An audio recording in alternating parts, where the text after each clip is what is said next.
Anyone here watch EastEnders? Not anymore. Not anymore. Well, that's since I've come here.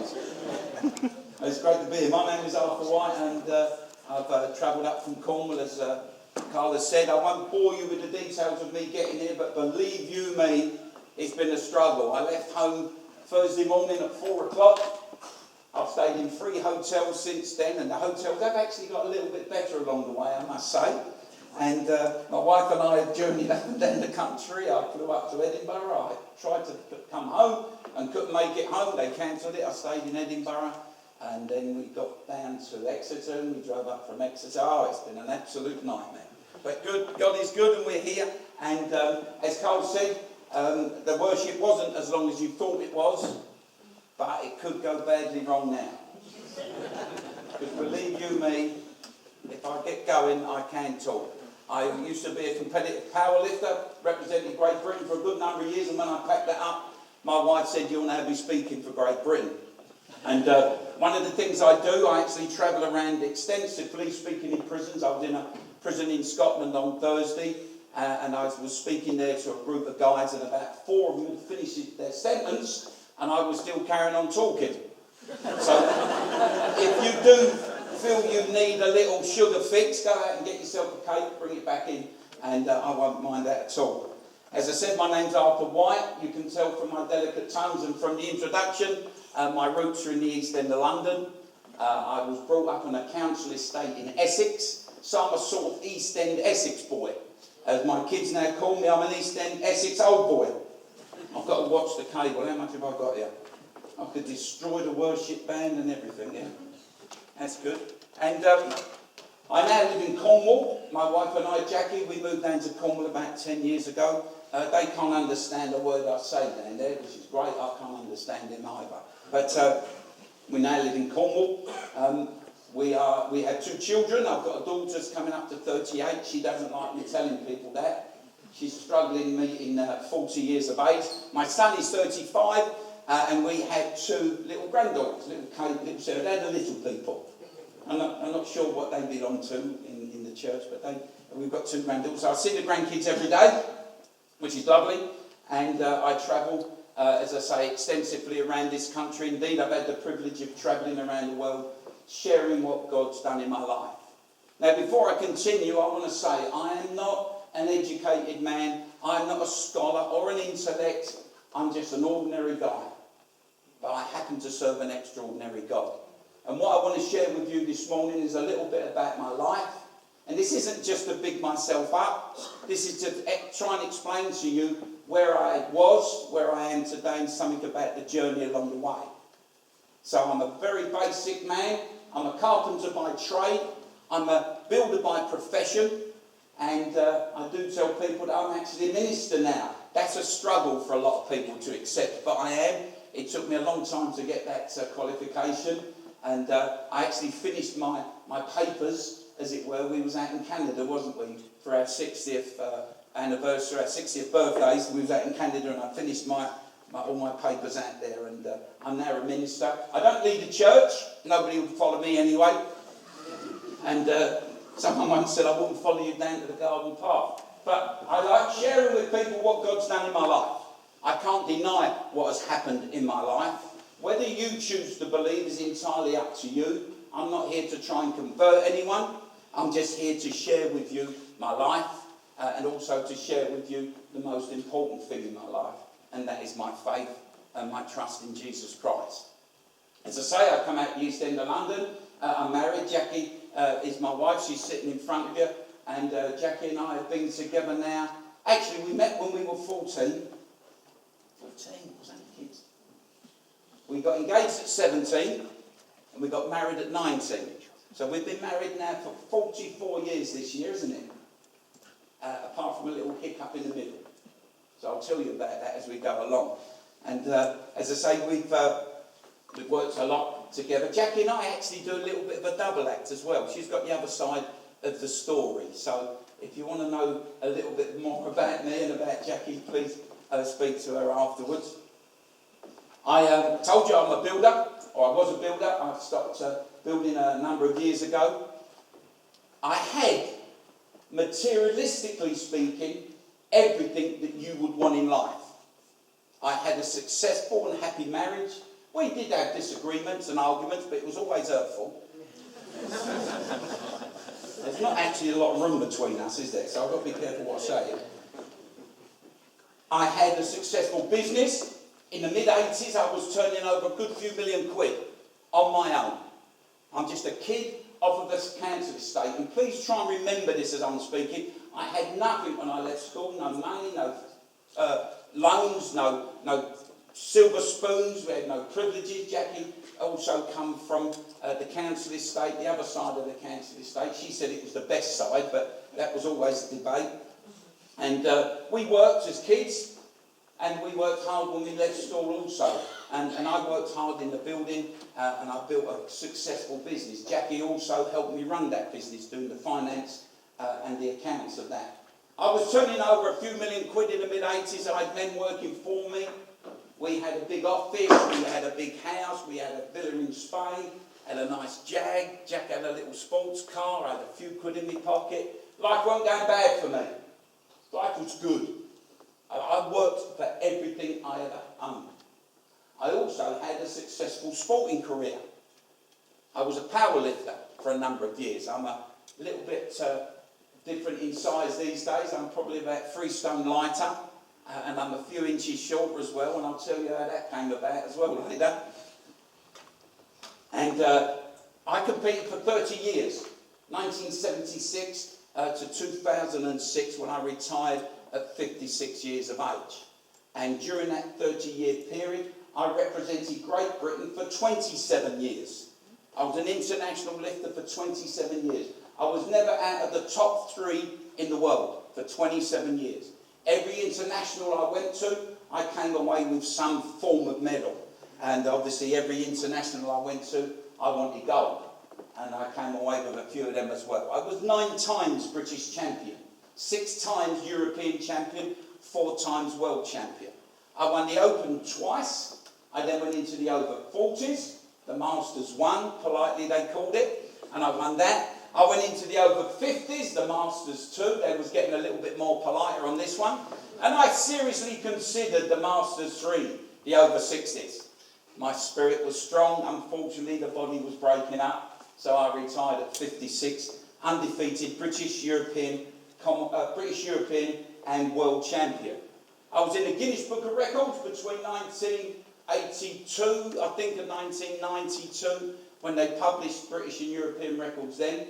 And I broke in excess of 100 British, European, Commonwealth and world records. And I still hold a number of those. The longest one that's been standing has now stood since 1982. That's 33 years. No one's broken that. If someone does break it now, I'm certainly not going to make any more comebacks. You're not too impressed with this, are you? It's better than Chesterfield United's done, isn't it? Powerlifting, that was my God. This is what I worshipped. Everything and everyone took second place to it. Now, some of you may be thinking, I don't actually see him lifting too many weights. I was in the gym a little while ago, and there was a little bit of a sort of seminar going on in this gym, and someone was selling some protein supplements and giving away T-shirts, and a young girl was promoting it as well. And she came over to me. I was just sitting down, listening to this guy talking about weightlifting and training and stuff. And this young girl came over to me and gave me a T-shirt, which was very nice. And she said, "It's so nice to see an old boy in the gym." I wasn't sure how to take that, you know, but it was quite complimentary anyway. And I was training a little while ago, and someone come up to me, also in another gym, down right in there, come up to me and said, "Excuse me, Pops, when you finish, let us know." And I thought, Pops, I'm not sure if I like it with this. But I admit, I'm not a young man anymore. And I don't need to compete anymore, but I still enjoy training. I've got a little gym in my garage. I go out into the garage, I put my big body warmer on, my bobble hat, I put Rocky on, and I'm in a world of my own. But powerlifting was my God. That is what I worshipped from being a young man. Everyone and everything took second place. So, if you have any doubt believing what I do, I'm just going to show you a short DVD. Some of you may be totally bored on this. But I'm looking forward to it because it's good to see it on a big screen. Anyway, so this is me lifting over the years. Is that all right? and I'll talk you through some of it. I'm not blocking anyone here. This one. I can't go too far. There we go. Powerlifting, you've got 3 exercises. One's called the squat, one's called the bench press, one's called the deadlift. 9 British times, you listen to that one. 6 European, 4 world titles.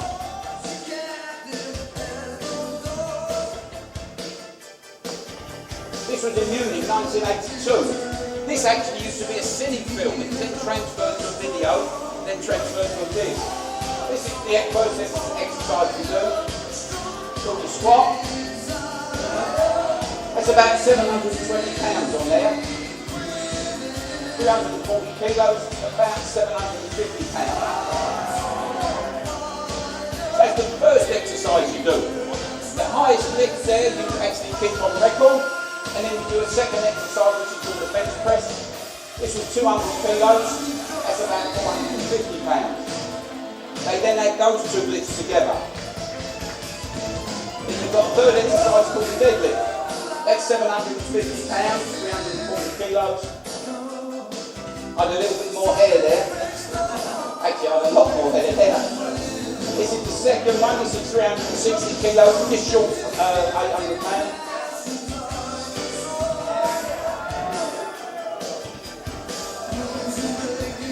And then the third one, this is 380 kilos, 857 pounds. And this is a British and European record that still stands, so I beat this. So that was 380 kilos. I'm quite happy with that.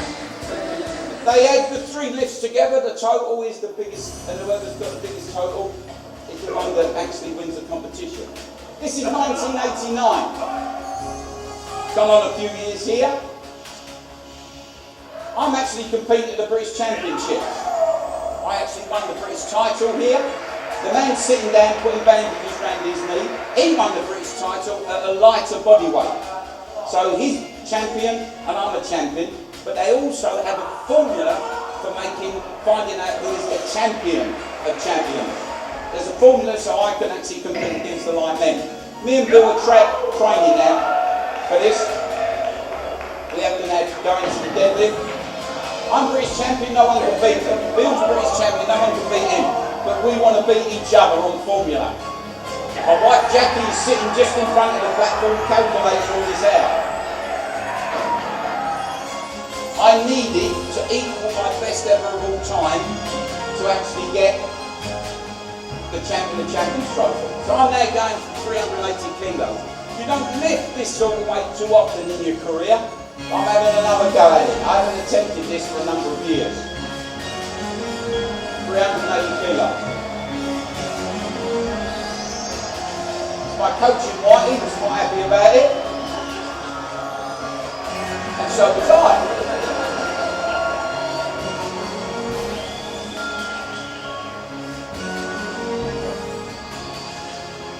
And this is my son. There's James. He was 9 years old then. He's now 35, he stands about this, so he shakes me about a little bit now. So I won that day the champion of champions. And this is the trophy we got, it's a nice bronze trophy. There's James.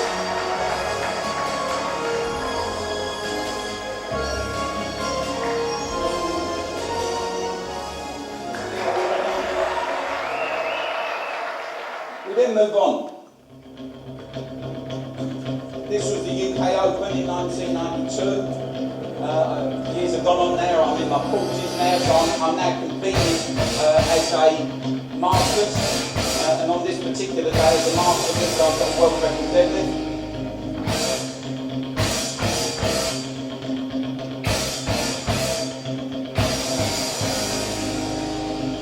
That was a new world record that day. I was weighing just under 17 stone at that particular point. And then a month later, this is the European and World Championships.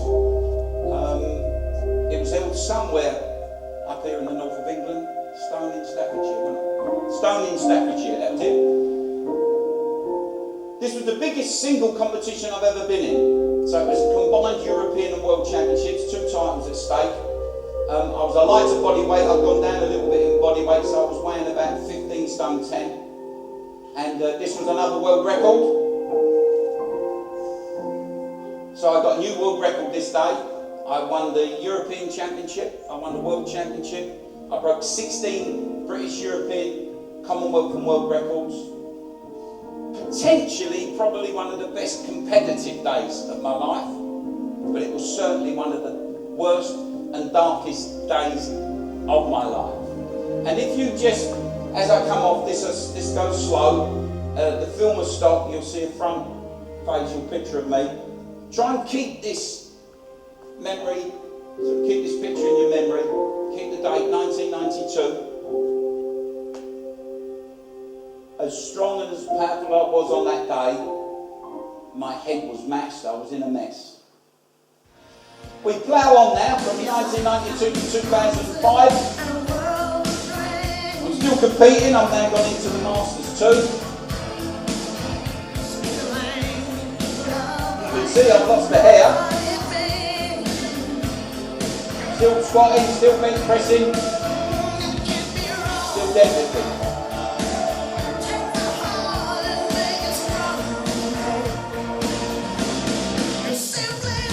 So I retired in 2006, British, European, World Heavyweight Masters, Powerlifting Champion. I was undefeated, a lot of my records still stand.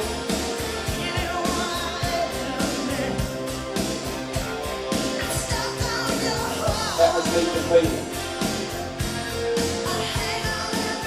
Everything I did, everyone took second place of my powerlifting. I can remember the day my daughter was born. It was the 12th of June 1977. We was living in Essex then. The British Championships were in Birmingham. So it was a straight journey up the M1. Jackie accompanied me like she did on many occasions, watching me lifting. And Jackie was 8 months pregnant. She came along, the doctor said, oh, you've got no problems. It's your first child, you're not going to be early, you've got plenty of time. It's a long time ago, remember this. Nearly 40 years ago. So I'm competing, I'm in 3rd place. I then called for a world record. The whole hall, we was in Birmingham Town Hall, it went silent. Who's this young fella, new on the scene, going for a world record? I was 90 kilos in body weight. They called for the doctor. Now I thought one of the other guys had got injured, but it wasn't, it was my wife, she went into labour. And at the time, I have to admit, I wasn't very happy about it. I thought it actually quite inconsiderate of her. I didn't understand these women's things. All I was interested in was powerlifting. But anyway, we left the British Championships, heading down the motorway, coming home. She's moaning because she's got the cramps. I'm moaning because I'm cramping. We turned off the motorway. We found a hospital, and I'm not exaggerating. You can ask her this. In 5 minutes, she's had the baby. I looked at my watch and thought, can I get back to Birmingham? I left my wife that night. Went home. The following morning, all the in-laws have turned up. Quite rightly, they want to see Jackie and they want to see my new baby. I'd forgotten what hospital she was in. Now, at the time, we didn't have the internet connection, social media, iPods, iPads, or any of any description. It wasn't as easy to find her as it could be now. So I left Jackie Sunday night. I found her Tuesday night. And I wasn't the most popular of husbands. Not that I didn't love her or my daughter, it's just that powerlifting was occupying my mind so much. I actually thought, this is good, she's going to be banged up for 10 days. In those days, you did stay in hospital for a little while. So I thought, that's good, 10 days in hospital, I can train every day, out with the legs, have a nice bit Chinese after training. It was a good... My wife had, we had another child, our boy was born a few years later. I've probably forgotten about that one as well. This is what occupied my life. Everything and everyone took second place. Powerlifting was my God. I knew nothing of God. I didn't go to church. I knew nothing about Christians. I probably then was a God hater. Didn't think twice about it. I didn't like Christians. Didn't know any really. My whole over was Cliff Richard. Never liked his singing then, I don't like his singing now, to be honest with you. But from what I understand, he's quite a nice sort of fella. Actually, he doesn't do a very nice job of red wine, though. He's got a vineyard in Portugal, and it's not very nice to look at. And my idea of Christian men, I thought all Christian men were wimps anyway. Dodgy men wearing dodgy sandals. Some of them wear socks with sandals. Most uncool. Even I know that. I'm not a fashion guru, but I mean, Cole's pretty cool. You know, t-shirt, nice. And Dan, is it, Dan? Dan's church leader. He's a cool bloke, isn't it? You know, don't wear socks and sandals. You have to be careful, because some blokes do, you know. You have to be careful. He's put his feet underneath. Now, the bass player looks cool. Why have you got 5 strings on your bass guitar? Couldn't afford 6. Yeah, I've never seen 5 strings. It sounds good, though. Yeah, I like that. I like the bass guitar. My idea of a Christian lady. Now, this is only my perception years ago. Not now, obviously, but it was years ago. My idea of a Christian lady, happy, clappy, tangerine bashing, hallelujah, Jesus. I said this at a tent outreach once about happy, clappy, tambourine bashing ladies. They don't really do that, but this is my conception. And the next act on after us was these women all dressed up in white robes and tambourine. That's gone down like a ton of bricks, isn't it? But this was only my conception. I found it very strange on a Sunday morning, people happy, shaking my hand, and some blokes wanted to give me a hug. I'm not really into that, Carl, am I? You know, I need to know a bloke very well before I give him a little cuddle. You know? Prior to that, anyone who's got into the clinches with me, I would have given him a slip on the chin. I found it very difficult going to church. I remember the first time I went to church. I had a pair of shades on, black eye, split lip. I've gone in late because I don't want to be early and everyone sees me. I've gone in late. But I didn't realise that the seats were getting filled up. So this fella says to me, there's a seat right in the middle there. So I've gone there, sort of in the middle, halfway up. Then the worship starts. Now I didn't realise that worship was like, I mean, it's lovely, the band, and you play all these instruments. What's that box? Who plays the box? Wait, what is it? Is it meant to substitute a set of drums? Can you not fold a set of drums? Is it? I mean, it's a terrific sound though, isn't it? I never knew anything like this, you see. And they sat me down in the middle. Then the worshipper started up, and he really went off on one. He really was banging it out. And I thought, oh, put my hand in the head. Afterwards, I got approached by the guy that was leading the church, because he thought I was having what they call a quiet moment with God. I had a hangover. And this worship, speakers like that were banging in my ear, and I thought, what am I doing in this place? That was my conception of church and God. I knew nothing about it. I wasn't brought up in the church. I was a strong, independent man, stand on my own. If I needed to sort a problem out, I was the man to sort it out. Nobody crossed me, obviously, and my principles were I wouldn't cross another man either. But this was the way I thought then. Powerlifting was my God. That is what I worshipped. That is what I wanted to do. I wanted to be the best. And I would do anything to become the best. I believe I became addicted to training. I wanted to be in the gym day after day after day. I loved it. I loved the banter with the guys. I loved the weights on my back. I just loved it. But you cannot train every day. It's impossible. You need to recuperate. A baby only grows when it's asleep.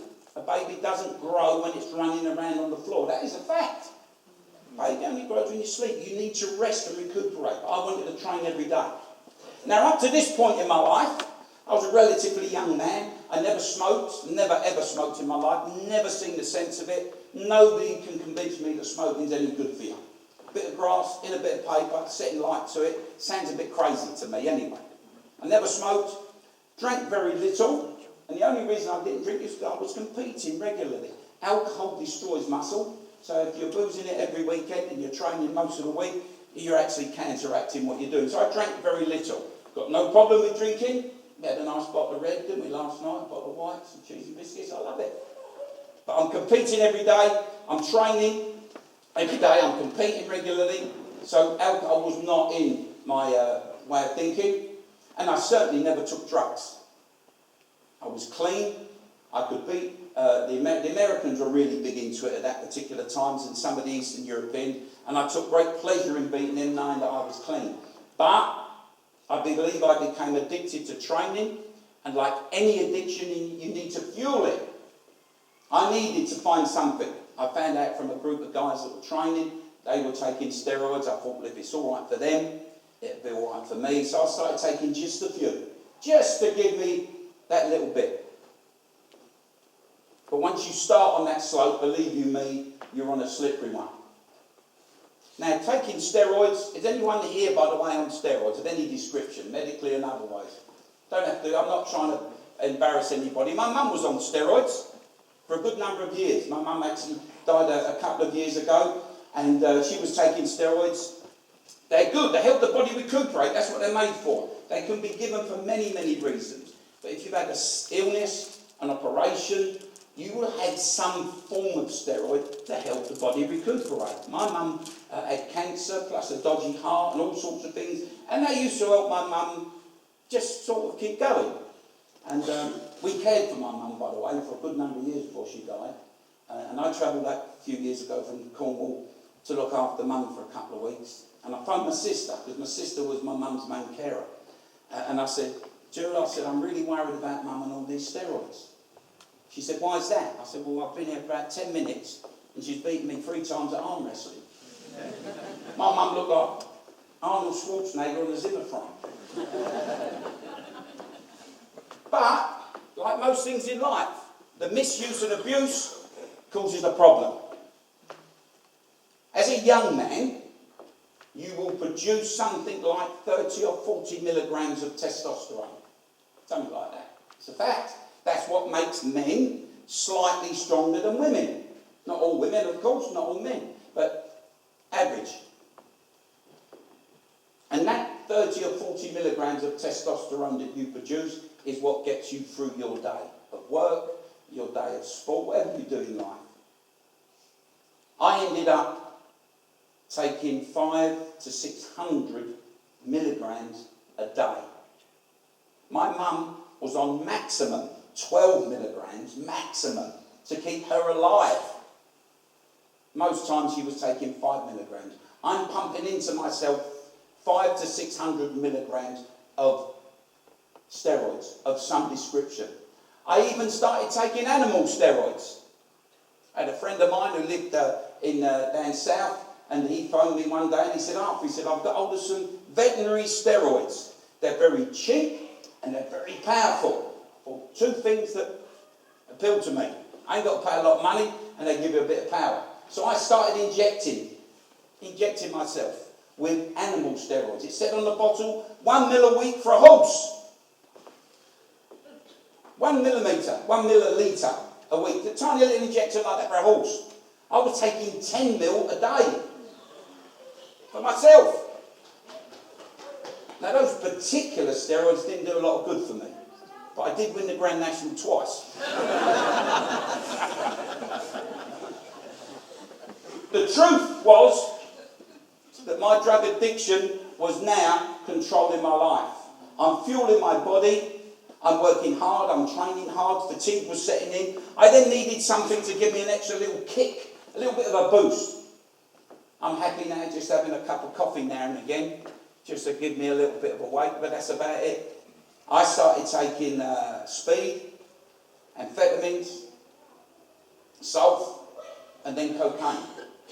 And I had a steroid and cocaine addiction that nearly ended my life. And when I say this, I am not being melodramatic. I was putting cocaine on my cornflakes, in my tea, up my nose, in my mouth. I would take it any way I could. I needed that buzz, that kick. One of the side effects, though, of steroids, and there are many, is that it changes your psychological outlook on life. Obviously, what you're doing is injecting or taking by tablet a synthetic hormone. Your body produces hormones naturally, men and women. And if you then start taking something synthetically, your body shuts down its own production of hormones because it's now being fed. So you get an imbalance. One of the things in lifting and in the gyms, we used to call it roid rage, men will get angry. Now if you've got a young man who's got a little bit of a temper on him, and you start giving him more testosterone, he's going to have a bigger temper. That never really was my thing, that's for sure, but I started looking at life a bit different. I was once a husband, a businessman, a father. I was a governor of a local school. I had respect. I had some self-respect. But I was now thinking differently. I had an adulterous affair with a young woman. I left my wife. I deserted my children. I lost my business, my homes, my cars, my money. I wanted to be in the gym more than I wanted to be at business meetings. I lost control of everything and everyone around me. In 4 years of madness, I lost everything that I'd ever worked for. I thought I was in control. My drug addiction was controlling me. I thought I was strong, independent. I was now living a violent life fueled by drugs. I lost my business. I started to work as a nightclub bouncer. In my day, they were called bouncers. Today, they're called security staff. And you'll see them, won't you, in pubs and clubs, and they have a little badge up here. And you have to go on a 4-day training course now to be a security man. They get trained in conflict management. Conflict management. I was working in a club, and a bloke came up to me. He said, do you want to work tonight? It was Christmas Eve. He said, I'll give you double bubble. Do you know what double bubble is? Twice the money. He said, we'll give you double bubble. Colin had a broken nose, chewed up ear, one eye, split lip, and I remember looking at him thinking, I don't want to work on the door if I end up looking like you. I worked on the nightclub doors for years. I wasn't a contender for the heavyweight title. Let me tell you this now. I wasn't. But I was now living a violent life fueled by drugs. I started to run an illegal debt collecting business. And this wasn't governed by the Office of Fair Trade, if you understand my meaning. You never got a letter from me saying you've got 7 days to pay up. I'd kick your door in 3 o'clock in the morning, drag you down the stairs, stick a 12-inch starter's knife at your throat. 9 times out of 10, I got what I went for. I was carrying then a 12-inch starter's knife strapped to my arm, 38 Beretta in my pocket, knuckle duster in this pocket, 2 club hammers under my seat, pick-up handle in the back. I had more tools than I had hands. I'm living a permanently paranoid, fearful, violent life fueled by my drug addiction. As hard and as tough as I thought I was, fear and paranoia were my best friends for 4 years. I lived a permanent life of fear. I lived a permanent life of paranoia. Who was coming after me? What people were thinking of me? I'm wondering what you lot are thinking of me. I may never get asked back to Chesterfield. I remember one night, I was living in a bed sitting in the East End of London. It was a horrible place. I'd gone and got a Chinese takeaway. You got Chinese takeaways in Chesterfield? Yeah, it's nice Chesterfield, isn't it? It's lovely up there, isn't it? About 11 o'clock, 12 o'clock at night, I'm walking back to the flat. I've got my little bag of takeaway. You got the little pram bags as well? Do you get your little takeaway? I'm walking along, it's dark, it's late at night, and I could hear someone running from behind. Figured in my head it was a man standing quite a heavy foot. As he was getting closer to me, he was getting faster, got right on my shoulder. I bent down, turned round, I hit him in the stomach, I then bashed him with my chicken chow mein, beef, went everywhere. This poor fella's laying on the floor now. He's got sweet and sour on him, bit of egg fried rice. The poor soul was running for the bus. I picked him up, dusted him off, seriously, he was covered in it. Put him on the bus, give the driver a couple of quid. I said, here, take this fare, off you go. That was the madness and the paranoia that I was living in. In one of my sane moments, I went to see a man who was a drug counsellor. This man also happened to be a Christian. Didn't know that, weren't too bothered about it. As I said earlier, I didn't think too much about God or Christians. I was probably, as I said, a God hater. Because I would have said then, like a lot of people will say today, well, if there's a God in this world, what's he doing in my life?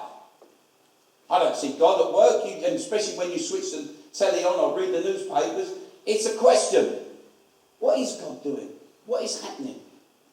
And I would have said the same. There's no God in my life. My wife and I are apart.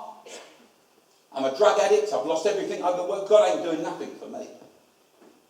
This man didn't preach at me, didn't patronise me, didn't talk down to me. He just said something very simple. He said, you need to choose. And it doesn't matter where you are in life, whether you're young, whether you're an old granddad like me, whether you're a man, woman, you're a leader of the church, you're part of the worship band, no matter where you are in life, you need to choose. And there's some easy choices. Last night we were sitting down, do I have a glass of red or do I have a glass of white? I like a glass of white, but I know Cole likes a glass of red and he chooses a good red one. No, I'll stick with the white. It's an easy choice. But there's some serious ones. And I had some serious choices to make. I remember standing in the car park, the East End of London. It was a place called Spitalfield Fruit and Veg Market. It's right next door to where the Olympic Village is now, in London. And I'd been out debt collecting. I earned a few quid as well that night, I remember. But I'd also got turned over as well that night. I remember standing in the car park. I had a pair of trainers on, tracky bottoms. I had a singlet vest. My knife strapped to my arm, gun in my pocket, knuckle duster. I was tooled up to the eyeballs. I even had a ponytail. Cool, would I like to grow a ponytail now? The trouble is when you get old, hair starts to grow in places you don't want it. Why do your eyebrows get bushy and they come out your ear? Why does that happen? I can't get it up here anymore. I remember standing in this car park. I was not a kid either. I was a 42, 43-year-old bloke. And I'm standing there thinking, what a mess my life was in. What has happened? When is this going to end? Because my life, as I said, was close to ending. And I'm not being melodramatic. A doctor told me in 1992, just after that competition, now remember that one, 1992, I won the European title, the world title. I broke every record that you could conceivably think of. I was lifting phenomenally. I was built like the proverbial outhouse. But that night, probably about 6 or 8 hours after that film was taken, I tried to take my own life. Tried to cut my throat. You see, my drug addiction led me into bouts of depression. That's not a nice illness if you know anyone that's ever suffered from it. I tried to cut my own throat, drown myself, overdose and crash the car. That night, I had pains in my chest. I went to see a doctor, x-rayed my chest, showed my heart the size of a small football. He said, if you continue, you will die. And I've actually known 10 men die from steroid and cocaine abuse. One of the better known men was a guy called John Paul Sigmarsson. He was a world's strongest man 4 times. John Paul Sigmarsson stood 6'5", he weighed 25 stone. I'm 5'9", and I'm weighing just under 15 stone. So he's a little bit bigger than me. 4 times the world's strongest man. Training in the gym, collapsed on the floor. Time his mates got to him, he was dead. They did a post-mortem on him, found his heart had exploded. There wasn't a valve attached to it. Another side effect of steroids is it causes hardening of the arteries. My mum was on steroids, so they give her aspirin to thin her blood out just a little bit, so the blood flows a bit easier around the body. But if your arteries start to close, then you're having trouble circulating blood. Further investigation on John found he was full of steroids and cocaine.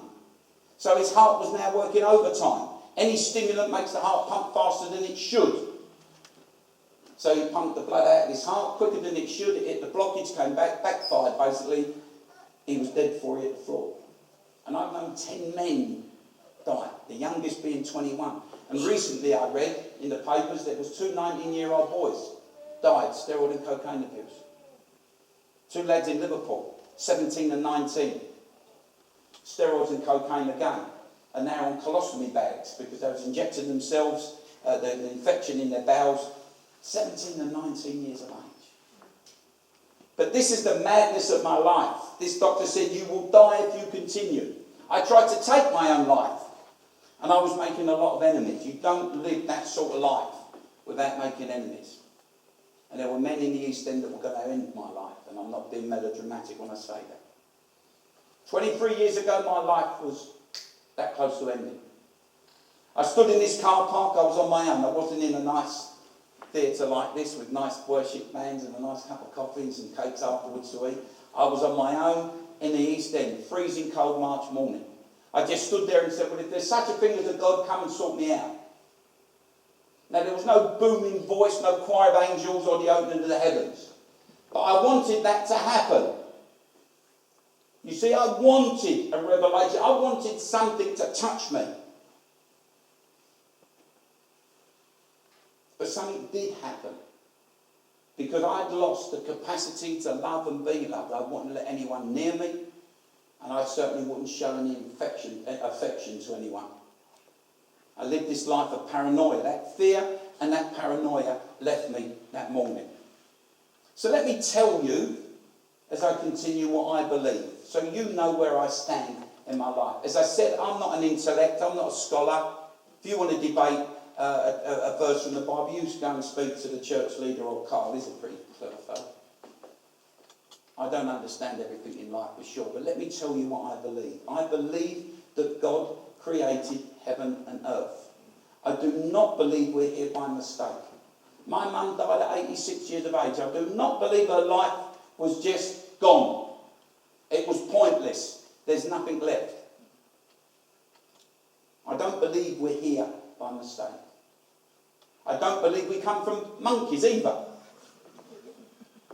Now, I was present at the two births of my two children, and I didn't really think too much about it. I have to be honest. Because all I wanted to do was get down the gym. Another excuse, wasn't it? Get out, get down the gym. Wife's on. But 10 years ago, in the house that we live in, my daughter had her first child. What's your wife's name? Grace. Grace. Grace, could you come over a minute, please, and bring little baby? What's the baby's name? Elijah. Yeah. Elijah. Oh, what a lovely name. Better than Arthur, isn't it? Don't wish to embarrass you. Within 10 minutes of my granddaughter being born, I was holding her in my hands. Look at him, look. Look, what a lovely thing. You're going to be just like your mum. Which is an absolute blessing. I remember looking at Kate, and I remember thinking, look, little toes, little fingers. Look at them eyes, look. Perfect, thank you. He don't come from a monkey. It's impossible. It's impossible. I mean, there's a mum. I remember looking at Kate thinking, no, she can't come from... I know her mum. This is my daughter. I know her mum's mum that I've been married to for 44 years. It's impossible. So I believe in Jesus Christ. I believe he is the Son of God. I believe in his birth. I believe in his life. I believe in his death. I believe in his resurrection when he was raised from the dead. And I believe his ascension when he went back to heaven. Again, I don't understand it all. I really don't. I don't understand everything that goes on here in the Bible. I love it. And I remember standing there thinking, this is absolutely fantastic. Whether you choose to believe, though, is your choice. I'm convinced that there's no one in this church that's going to try and convert you or Bible bash you. That is the freedom that we have. Wonderful freedom that we have. But what no one in this room can do is argue the truth of my life. Regardless of what you think, regardless of what you think of my story, regardless of what you think of me, and regardless of what you believe. Because this is the truth. From that moment I chose to call on God, put my trust in Jesus Christ, my life started to change. Jackie and I have been apart for 4 years. We got remarried in 1993. We got baptised together in 1993. If you are thinking of being baptised, believe you me, go and do it.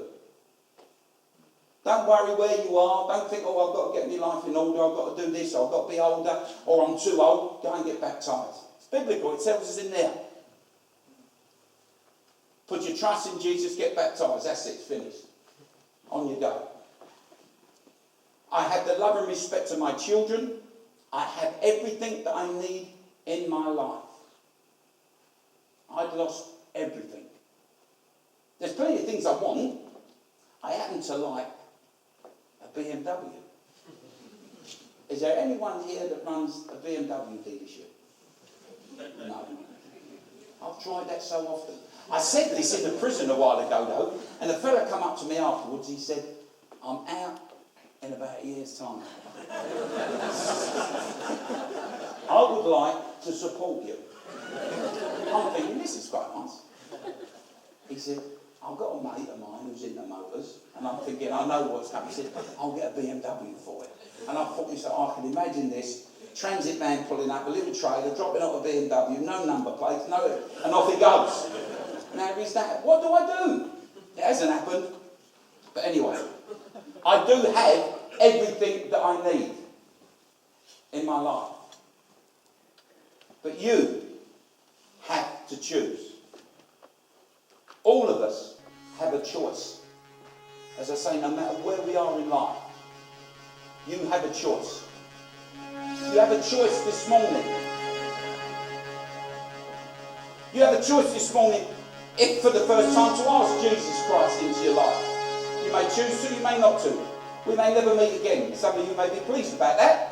But the choice is yours. You may have known about God. You may have heard about Jesus, but you've never made that step. Perhaps the step is this morning. Whether to speak to Carl or Dan, the leadership, or myself, or my wife Jackie. You may be thinking, well, do I need to be baptised? Yes, you do. Biblical. Choice is yours. You may be searching for a lot in life. You may be searching for that pot of gold. I was searching for that pot of gold. I won a lot of gold. A gold medal, British Championships. I won every gold you could get.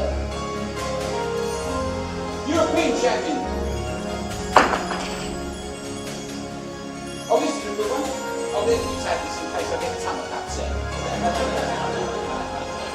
Too much cheese last night.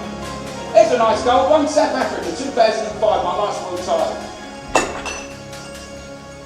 I've got a lot in it. I've got some gold here. Oh, this was a good one. 3 gold medals I won in Argentina. They even elected me into the Hall of Fame. Can you imagine that? What a gold medal that was. Hall of Fame, 1989. I chased every bit of gold that you could want. I chased it in my lifting career. I chased it in my personal life. Every time I travelled, I would bring Jack back a piece of gold. South Africa, I went into a gold mine. I went into a gold mine and got this gold out. I went into a diamond mine, bought the diamonds. Have you still got that?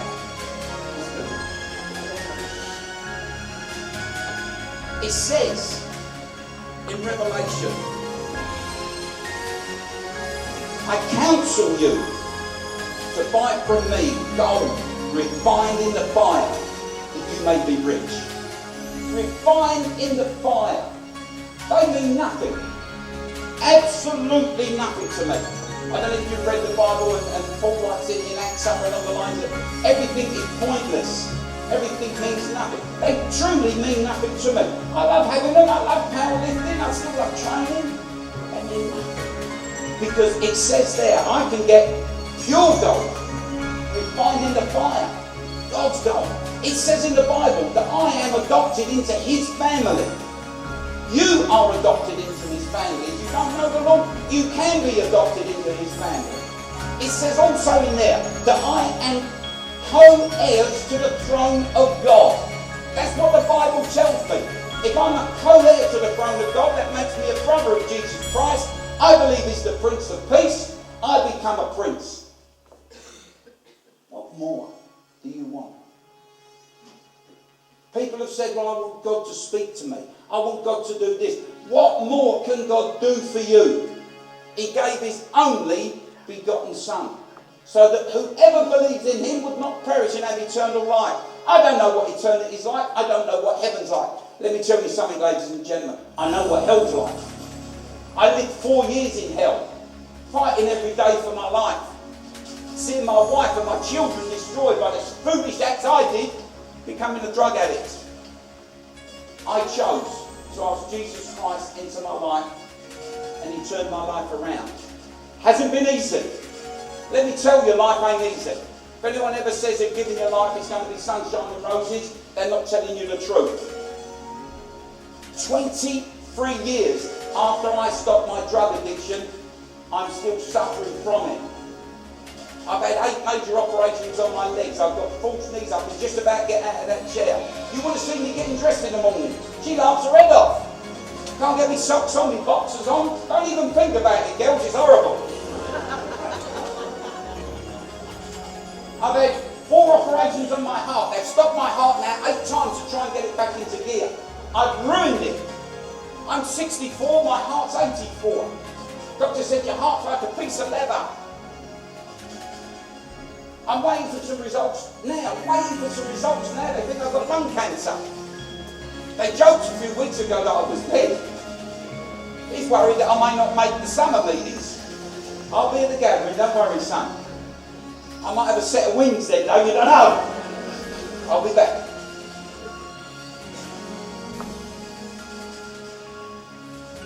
I believe it takes a stronger man or woman to take that step.